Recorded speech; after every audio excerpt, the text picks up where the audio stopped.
Ya, kita selalu mengucap syukur kepada Tuhan karena waktu demi waktu boleh kita lewati tentunya bersama dengan Tuhan. Dan dalam tahun ini kita mengambil tema khusus, yaitu kita berjalan bersama Tuhan dengan iman yang teguh, ya. Jadi sekarang kita bikin kata-kata untuk menyemangati kita, ya, supaya kita waktu mengatakannya kita boleh semangat. Kalau saya katakan Bapak Ibu Saudara berjalan bersama Tuhan, Bapak Ibu katakan dengan iman yang teguh. Kalau saya katakan dengan iman yang teguh, Bapak Ibu katakan berjalan bersama Tuhan. Dengan iman yang teguh, berjalan bersama Tuhan, berjalan bersama Tuhan, berjalan bersama Tuhan. Tepuk tangan buat Tuhan. Mari kita melihat Kolose pasal yang kedua. Firman Tuhan saya ambil dari Kolose pasal yang kedua, ayat yang ke-6. Firman Tuhan berkata dalam Kolose pasal yang kedua ayat ke-6 berkata, kamu telah menerima Kristus Yesus Tuhan kita. Yang sudah menerima Kristus Yesus sebagai Tuhan, boleh katakan puji Tuhan. Ayat berikutnya mengatakan, karena itu hendaklah hidupmu tetap di dalam Dia. Bagi orang yang sudah menerima Kristus Yesus Tuhan, hendaklah hidupmu tetap di dalam Dia. Saya akan lanjutkan Bapak Ibu Saudara, ayat yang ke-7. Hendaklah kamu berakar di dalam Dia dan dibangun di atas Dia. Hendaklah kamu bertambah teguh dalam iman yang telah diajarkan kepadamu, dan hendaklah hatimu melimpah dengan syukur. Kalau kita perhatikan ayat yang kita baca, banyak mengatakan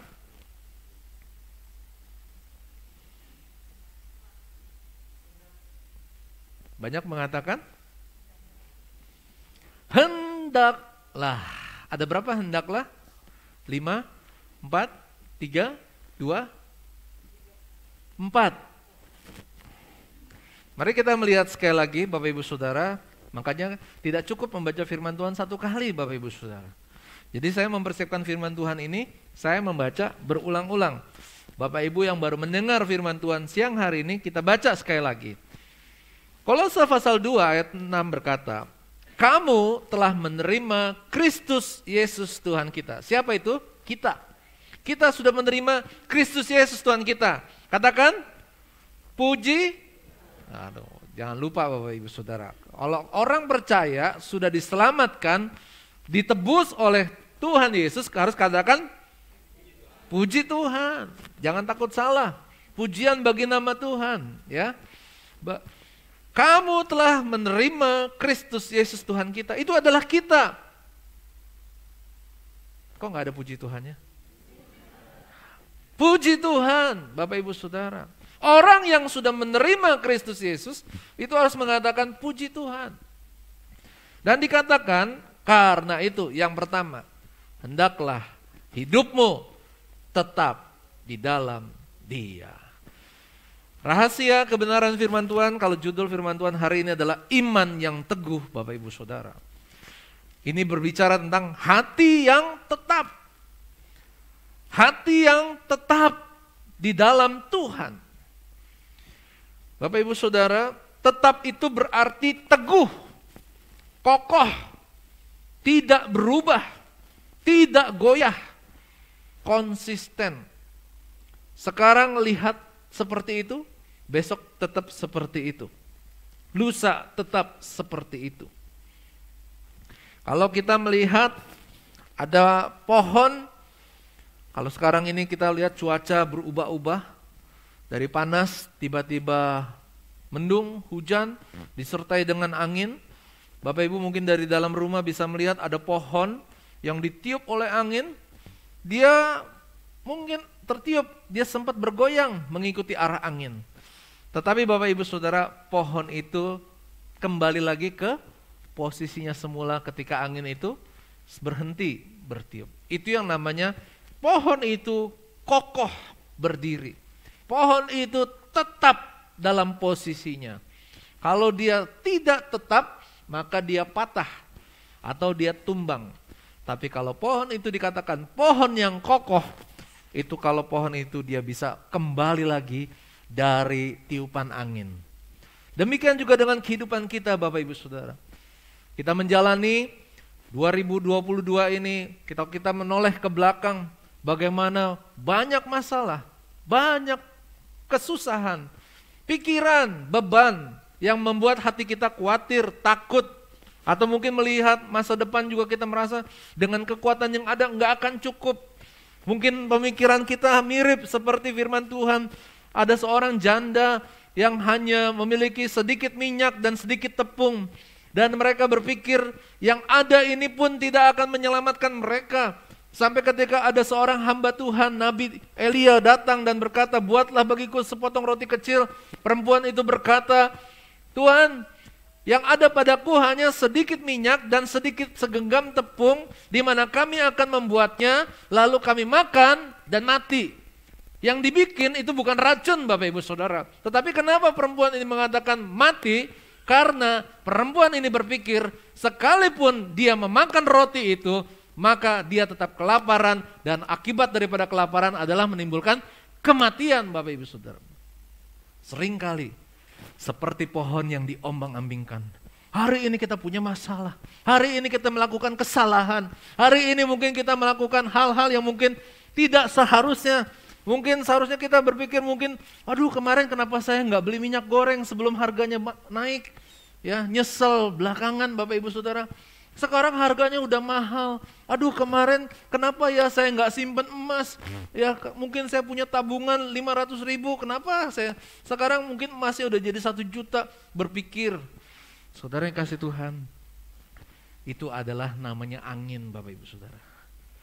Kadang-kadang yang membuat kita khawatir, seolah-olah kita rugi, seolah-olah kita menimbulkan ketakutan dalam hidup ini.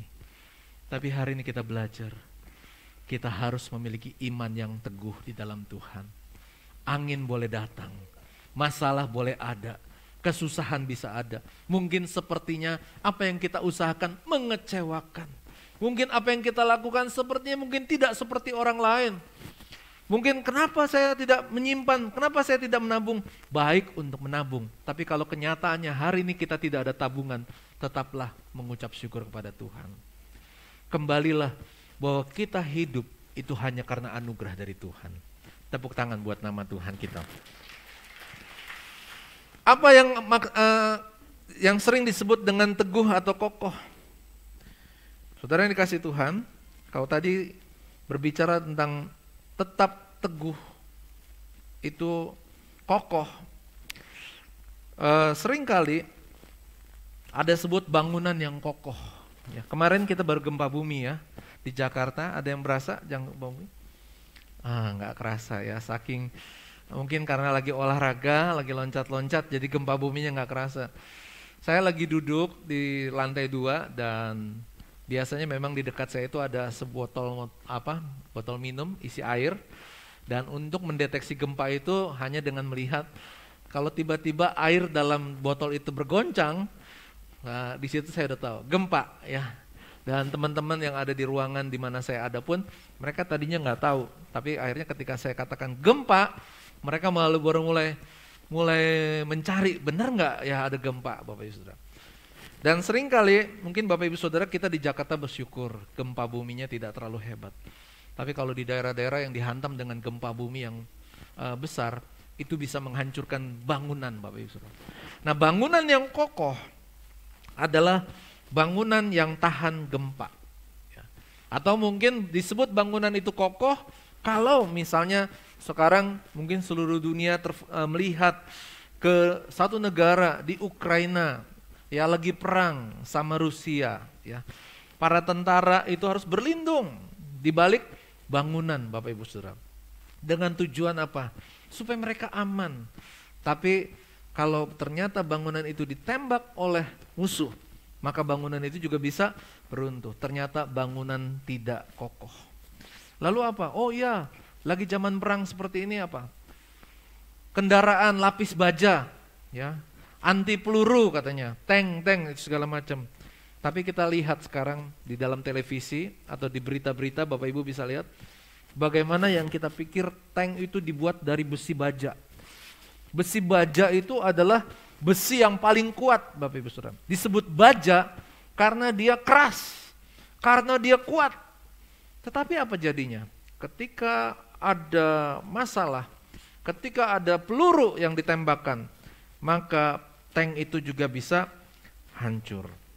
Nah, saudara yang dikasih Tuhan, hari ini kita tidak lagi berbicara tentang sesuatu yang kokoh, Bapak Ibu Saudara. Tolong dengarkan ini. Teguh dan kokoh memang artinya mirip ya Bapak Ibu Saudara. Tetapi kalau kokoh itu lebih berbicara tentang apa yang kelihatan di depan mata. Kalau kita mengatakan kokoh, itu tadi pohon yang kokoh,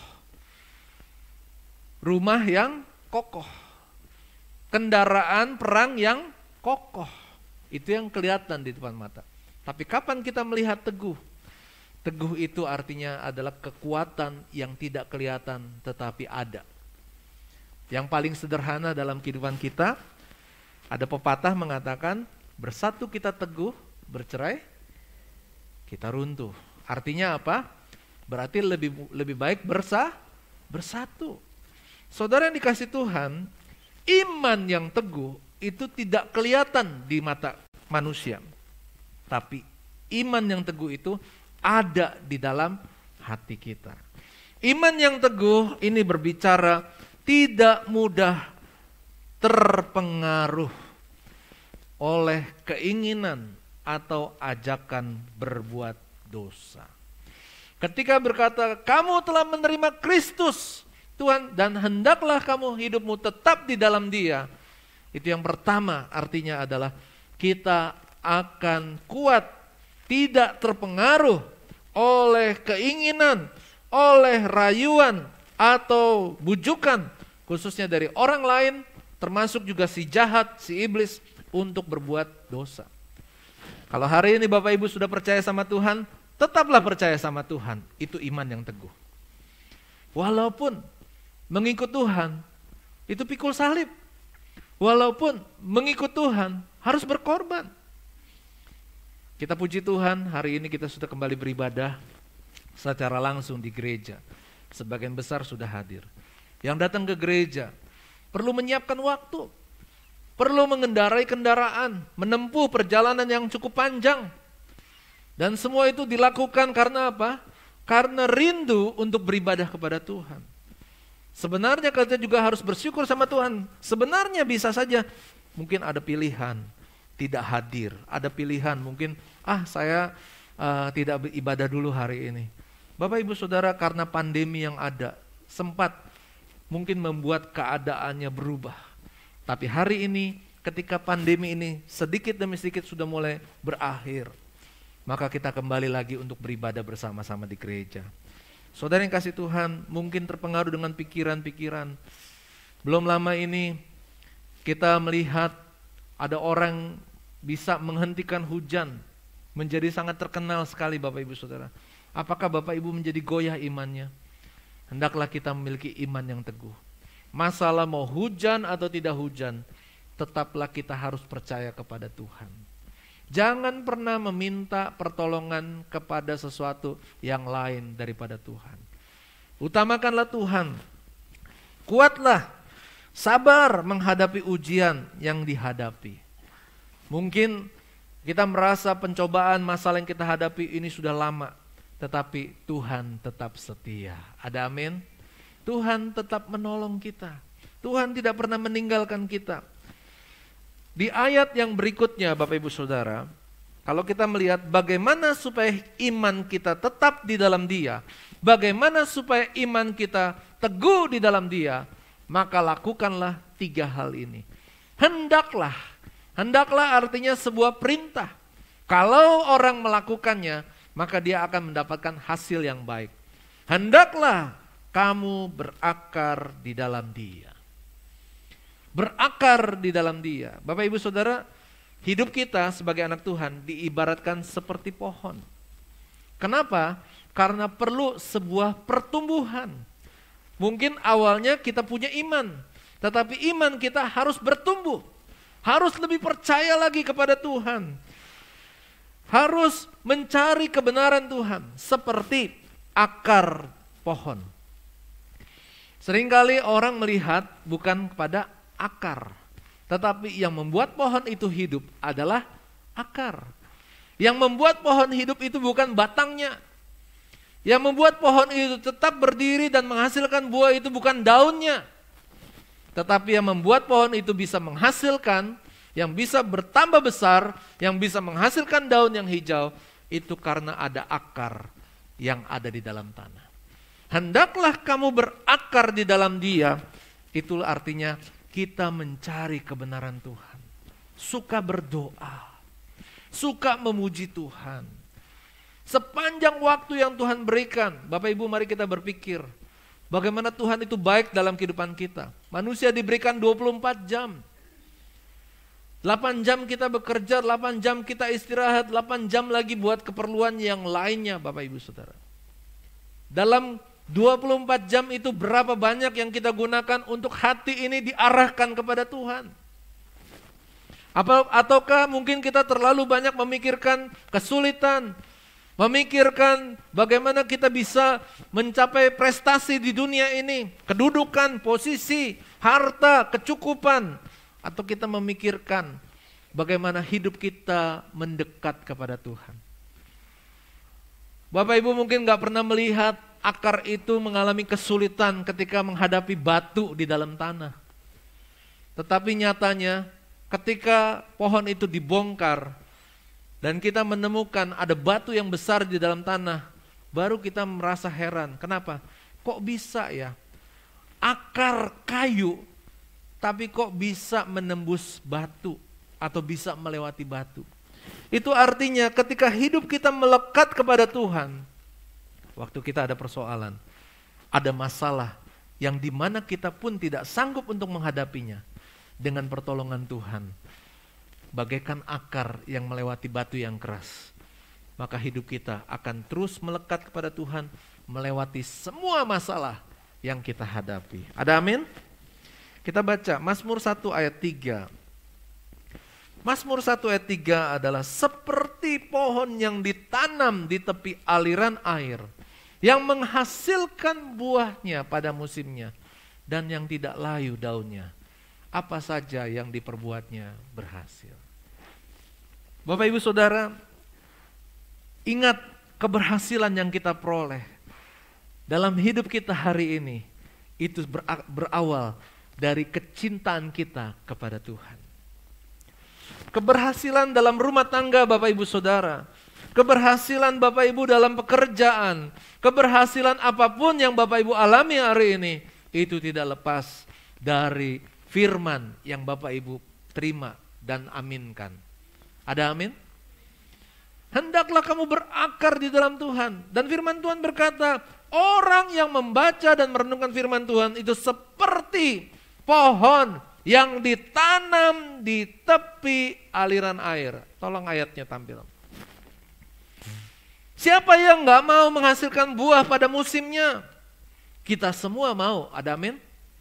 Siapa yang gak mau supaya hidupnya tetap segar? Tentunya kita semua mau segar.